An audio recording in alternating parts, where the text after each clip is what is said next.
গণবিবাহের মঞ্চে সেজেগুজে হাজির হয়েছে অম্বর।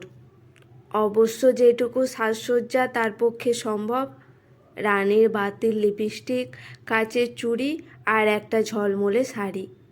এটা অবশ্য কল্যাণ জমানো পয়সা থেকে কিনে দিয়েছে। অবশ্য অম্বরের নিজস্ব কী বা আছে, দুটো ছেঁড়া ম্যাক্সি আর ওড়না। অবশ্য আজ থেকে থাকবে। কল্যাণ বলেছে এরা নাকি দামি শাড়ি, ছোটোখাটোর উপর গয়নাও দেবে।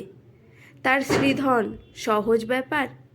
রানীদি বরাবর বলে নিজের শ্রীধন আগলে রাখা দরকার, কখন কি ঘটে যায়। আজ এখানে 12 জোড়া দম্পতির শুভ বিবাহ অনুষ্ঠান সম্পন্ন হবে।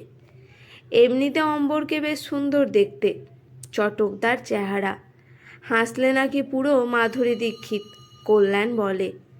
অম্বর তখন লজ্জা পেয়ে হাসে। বলতে গেলে আজ কল্যাণী তাকে খবর পেয়ে এখানে নিয়ে এসেছে। কাজ করে শহরে, খবর রাখে অনেক রকম। অন্যদিকে শহরের উপকণ্ঠে থাকলেও কাজের ঠেলায় অম্বর বাড়ি থেকে বেরোতেই পারে না, অন্তত আজকের আগে অবধি পারেনি। কিছুদিন ধরেই কল্যাণ বিয়ের কথা বলছিল। প্রেম তো অনেক হলো, এবার একসঙ্গে না থাকলে হয়? একটা ছোটোখাটো কারখানায় চাকরি করে কল্যাণ। কাজে গেলে মজুরি জোটে, না হলে বেরোজগার। আজ বিয়ে করতে এসেছে বলে 1 পয়সাও পাবে না। অম্বর জানে সে অনিশ্চয়তার পথে পা বাড়াচ্ছে, কিন্তু উপায় কি? কল্যাণকে সেসব খুলে বলেছে। সৎ মায়ের প্রতিনিয়ত অত্যাচার আর সহ্য হয় না, তার চেয়ে ভেসে যাওয়াই ভালো। দেখা যাক না ভাগ্য কোথায় নিয়ে যায়। বড় সুন্দর কথা বলে কল্যাণ। অম্বরের চোখ দুটো ভবিষ্যতের স্বপ্ন বুনতে থাকে। 10-12 জনের সঙ্গে কল্যাণ শাড়ি বেঁধে ওদিকে দাঁড়িয়ে আছে। এদিকে অম্বরের পাশে আরও 10-12 জন।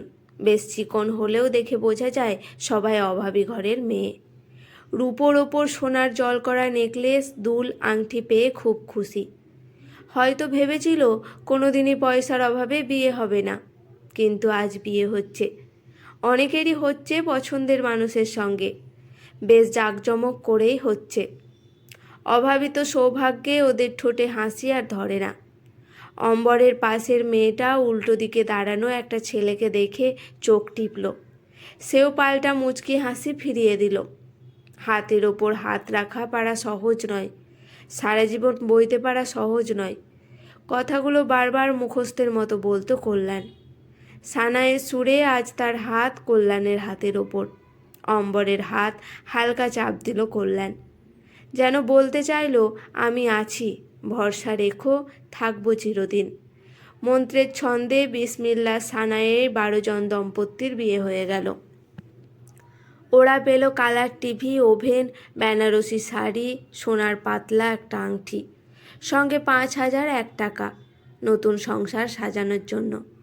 চারিপাশে কত জিনিস, অম্বরের তো দেখে দেখে আশ মিটছিল না। কল্যাণ মুচকি হেসে বলল, ঘর পাতার পর 2টো কানের দুল আর নাকছাবি কিনে দেব, দেখবে তখন নিজেই নিজেকে চিনতে পারবে না। আসলে এর বেশি আর আমার ক্ষমতা নেই। স্বামীর বুকে মুখ লুকিয়ে হাসল অম্বর। আহা, স্বামী তো একটু আগে অগ্নিসাক্ষী করে সিঁদুর পরালো না, এখনও স্মৃতিতে ভালোবাসার রং জলজল করছে। ভাগ্যিস এখানে বিয়ের কথা ভেবেছিল কল্যাণ, তাই তো অগ্নিসাক্ষী করে এত লোকজনের সামনে বাজনা বাদ্যি বাজিয়ে অম্বরের বিয়ে হলো। নইলে কি আর দিনমজুর বাপ এত আয়োজন করতে পারত? কি এত ভাবছো বলো দেখি? গাড়িতে বসে কল্যাণ আলতো করে নতুন বউয়ের গালে টোকা দিল। ভাবছি আমিও কয়েকটা বাড়িতে কাজ করব। শহরের মানুষের তো অনেক টাকা, তাহলে আমাদের হাতেও কিছু পয়সা আসবে। তুমি একা একা কত কাজ করবে, আমিও তোমায় সাহায্য করতে পারবো। এই গাড়িটা কাদের গো? ভেতরটা কি সুন্দর ঠান্ডা, কি নরম গদি। আপাতত আমাদের, বসে আছি যখন। ওসব কাজ করার কথা একদম ভাববে না। আমার বউ কেন লোকের বাড়িতে বাসন মাজতে যাবে শুনি? কুঁড়ে ঘর আলো করবে আমার বউ, রানীর মতো থাকবে। হঠাৎই যেন সচেতন হয়ে উঠল কল্যাণ। এবার কিন্তু আমাদের নামতে হবে। এই ফাঁকা রাস্তায় কেন নামবো? অবাক গলায় প্রশ্ন করল অম্বর। আমি বলছি তাই, এত কথা বলো কেন? এই গাড়ি ছাড়তে হবে না? এ কি সত্যি আমাদের গাড়ি নাকি? অম্বরের মনে হলো কল্যাণের পূর্বের প্রেম উবে গেছে। চলো তাড়াতাড়ি, এই গাড়িতে উঠতে হবে এবার, সময় বেশি নেই। আর তুমিও তো যাবে গাড়িতে? এ তো দেখছি অনেক বড় গাড়ি, অনেক লোক ধরবে। আমিও যাব, তবে একটা কাজ সেরে। বললাম যে তারপর একসঙ্গে সুখের সংসার। চাল ডাল হাঁড়ি কুড়ি যা তুমি চাও, এবার চলো তাড়াতাড়ি। কল্যাণ অম্বরের মাথায় হাত বুলিয়ে দিল। হঠাৎ একটা বড় গাড়ি এসে সামনে দাঁড়ালো। হতভম্ব কল্যাণ দেখল গাড়ির ভেতর থেকে নেমে আসছে অম্বরের দিনমজুর বাপ আর সৎমা, সঙ্গে পুলিশি পোশাক পরা কয়েকজন লোক। চমকে উঠে কল্যাণ বলল, এ কি, তোমার বাবা মা এখানে কি করছে? আর সঙ্গের লোকগুলোই বা কে? এত বড় গাড়ি কিসের? এখনই দেখতে পাবে। বলার সঙ্গে সঙ্গে একজন পুলিশ এসে কল্যাণের কলার ধরে বলল, এই নিয়ে কটা হলো রে? বেশ গণবিবাহের আসর খুলে বসে মেয়ে পাচার করে চলেছিস বল? কয়েকদিন ধরেই তোকে ধরার চেষ্টা করছি। পালের গোদা যখন ছিপে উঠেছে, বাকিগুলোও পালাতে পারবে না। আরে মাসি, নেমে এসো নেমে এসো, এখন এত লজ্জা পেলে হয়? চলো চলো, শ্বশুরবাড়ির ভাত খেতে হবে না? ততক্ষণে বড় গাড়িতে অপেক্ষা করা মাসিকে নামিয়ে এনেছে এক মহিলা পুলিশ অফিসার। মাসি জ্বলন্ত চোখে কল্যাণের দিকে তাকালো। অর্থাৎ এটা কেমন হলো? পরক্ষণে এতগুলো পুলিশ দেখে মাথা নামিয়ে নিল। দিনমজুর বাপ অম্বরের দিকে হাত বাড়িয়ে দিল।